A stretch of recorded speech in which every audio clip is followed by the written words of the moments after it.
The man, feeling defeated, realized it didn't matter who had taken the task. He had missed a huge opportunity. If he had only tried, he could have had the same success. Now he was left feeling regretful and angry. At that moment, a calm voice broke the silence. The man was reminded of the bet they had made earlier, and his face twisted in shock. How could he forget? The loser had to grovel at the winner's feet. And since she had won, it was obvious that he had lost. But the idea of kneeling before her made him furious. The voice reminded him of the oath they had taken, where breaking the promise would have serious consequences. The woman, sitting nearby, stared at him coldly, asking if he really wanted to anger her. His panic grew, and he tried to brush it off, but she wasn't buying it. "You swore to God! How could you break your promise?" she asked sternly. Finally, realizing the gravity of the situation, the man reluctantly agreed to honor the bet. His legs felt like lead as he walked slowly towards the one he had wronged. With a deep sense of humiliation, he knelt before her and apologized. The woman, enjoying the moment, demanded he speak louder, forcing him to apologize again. With a final bow, he admitted his mistake, and though it pained him, it was clear that he was completely defeated. Witnessing all of this, the girl couldn't help but notice how different things seemed. She wondered if he had known she would succeed all along, and what had given him such confidence. After the 3 bows, tears welled up in Harold's eyes, but he didn't dare to act impulsively. He knew his grandmother was extremely disappointed with him, so he had to avoid angering her further. He let out a sigh of relief upon seeing Harold bow and admit his defeat. She didn't want her grandson to bow before someone she considered beneath him, but the bet had involved her. Being a devoted Buddhist, she feared the bad karma if Harold didn't honor his promise. She looked at him and said flatly, "Let these 3 bows be a lesson for you. Never bet on something you're not absolutely sure about, and don't involve your family in your foolish bets." Harold, pouting, muttered, "Okay, Grandma, I won't do it again." His gaze turned to the one who had forced him into this humiliating situation, burning with hatred. He thought, "You made me lose face today, but I'll get my revenge soon enough." She then declared, "It's a joyous day today, as we've won the contract. Now we must hurry and prepare to build a solid partnership." One person reminded her, "Since we've won the deal, shouldn't you announce the appointment of the new director as promised?" She paused, her thoughts swirling. While she had promised the director position to the winner, she wasn't entirely pleased with the outcome.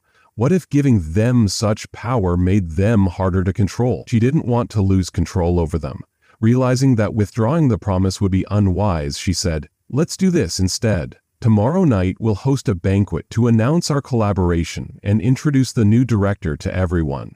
The winner of the contract felt relief and smiled, knowing that the position was finally theirs. They would no longer be sidelined, and their family would finally hold their heads high. She then turned to the new director and said, "I need you to do something. Contact the chairman and invite him to the banquet. If he attends, it will elevate our family status." After some hesitation, the new director agreed, but voiced concerns. "I only met the vice chairman, not the chairman. And isn't it a bit soon for such a lavish event?" She dismissed their doubts, saying, "So what? It's a statement to the whole city. We're now partnered with a grand group and we're going to be very successful." The new director reluctantly agreed. When they whispered to their spouse, asking for advice, their spouse reassured them.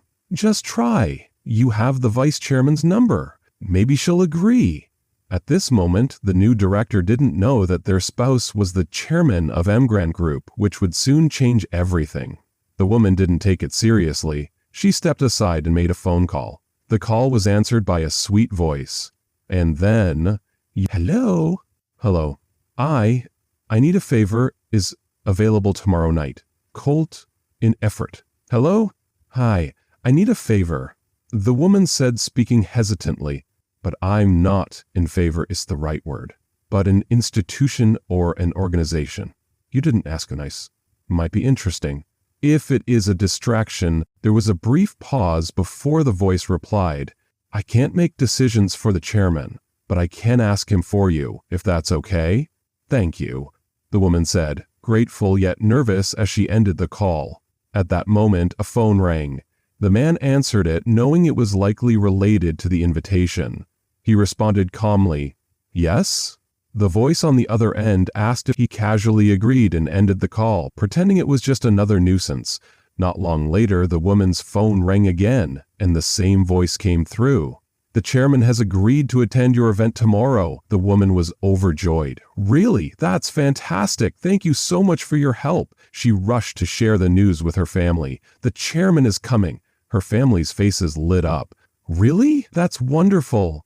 They immediately began giving orders. "Book the best hotel, arrange the finest food and drinks, and let's make this unforgettable." The news spread like wildfire across the city. The appearance of the chairman at the family's event was the talk of everyone. Once the preparations were underway, the elder returned to the office. The grandson followed her. "Are you sure about making her the director?" he asked cautiously. The elder raised an eyebrow. "I've already promised her. Why wouldn't I?" "She only secured the contract because of someone's help," he said. "If people find out, it could bring us bad press." The elder's expression shifted, and she thought for a moment. "Is that so?" "Yes," he confirmed. "It could harm our reputation. We should appoint someone else, preferably a man." After considering his words, she nodded. "You're right. I'll announce the change tomorrow. You'll be the new director." He smiled, pleased. "I'll follow your orders, Grandma."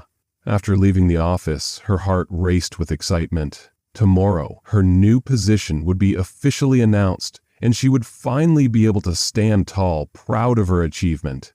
She turned to the man beside her, grinning widely. "Thank you for believing in me. Without your encouragement, I wouldn't have had the courage to step up and take this challenge." He smiled back, replying, "You deserve this more than anyone." He paused before adding, "Let's celebrate. We should make this moment special." She, surprised and curious, asked, "How do you want to celebrate?" He grinned. "Our anniversary is coming up soon. Let's celebrate it together. I'll handle everything. You just relax." She's eyes widened and "Are you planning a surprise?" "Yes," he said with a wink. "I'm planning a big surprise." Touched by his words, she agreed. "Okay, I won't ask for any details." Afterward, he set off to prepare a grand celebration. With his past struggles in mind, he felt a strong desire to compensate her. Before they met, he had been struggling financially, unable to even afford a proper wedding. But now, with his newfound wealth, he was determined to make up for all the lost time. He visited a luxury jewelry store in the city, hoping to buy a special gift for her. The store was known for its exquisite collection, with everything from diamonds to rare gemstones. He walked around until he saw a beautiful jade necklace, perfect for her. The price tag, $13 million, didn't faze him anymore, as he had the means to afford it. When he requested to see the necklace, the staff didn't take him seriously, dismissing him because of his appearance. The manager, upon hearing the request, came over, visibly sneering at him. She thought he couldn't possibly afford the necklace, ridiculing him for even asking. Unbothered, he confidently pulled out his phone and made a call, requesting that $13 million in cash be prepared for him. The staff laughed, dismissing him further, until a few minutes later when a fleet of Rolls-Royces pulled up outside. Several bodyguards emerged, carrying a large briefcase filled with cash, causing everyone in the store to freeze in shock. The atmosphere shifted immediately, leaving the staff speechless. They could hardly believe their eyes as they wondered who this man really was. The extravagant appearance of the visitors left Jane stunned. She briefly wondered if they were here for him, but quickly dismissed the thought. It was impossible. He was just an ordinary man. No way he could know such powerful people. A man stepped out of the third car and walked into the store, ignoring Jane completely as he approached the person in charge. "I'm here with the money," he said, gesturing for his bodyguards to bring in a suitcase. It was full of cash, nearly spilling out. The sight left everyone in shock. No one had ever seen that much money before. Jane could hardly believe it. Had what the man said earlier really been true? Who was he? People quickly pulled out their phones, eager to capture this unbelievable moment. But before they could get a clear shot, the bodyguards cleared the store, making sure only a few blurry pictures were taken. The man looked at Jane and said, "You said you've never seen so much cash before. Take a good look at it now." Jane, still in shock, nodded, murmuring, "Yes, I see it now." He turned to the other man and said, "I want to speak to the manager." The man immediately picked up his phone and dialed.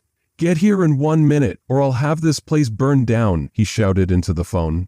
Jane's heart raced. Who was this person? How could he talk like that to her boss? Within a minute, a middle-aged, chubby man came running out from the back of the store. When he saw the visitor, he immediately dropped to his knees. "I'm so sorry, I didn't know you were coming, or I would have welcomed you earlier." The visitor slapped him hard across the face. "Your staff disrespected our young master. Do you want to lose your job?" he demanded.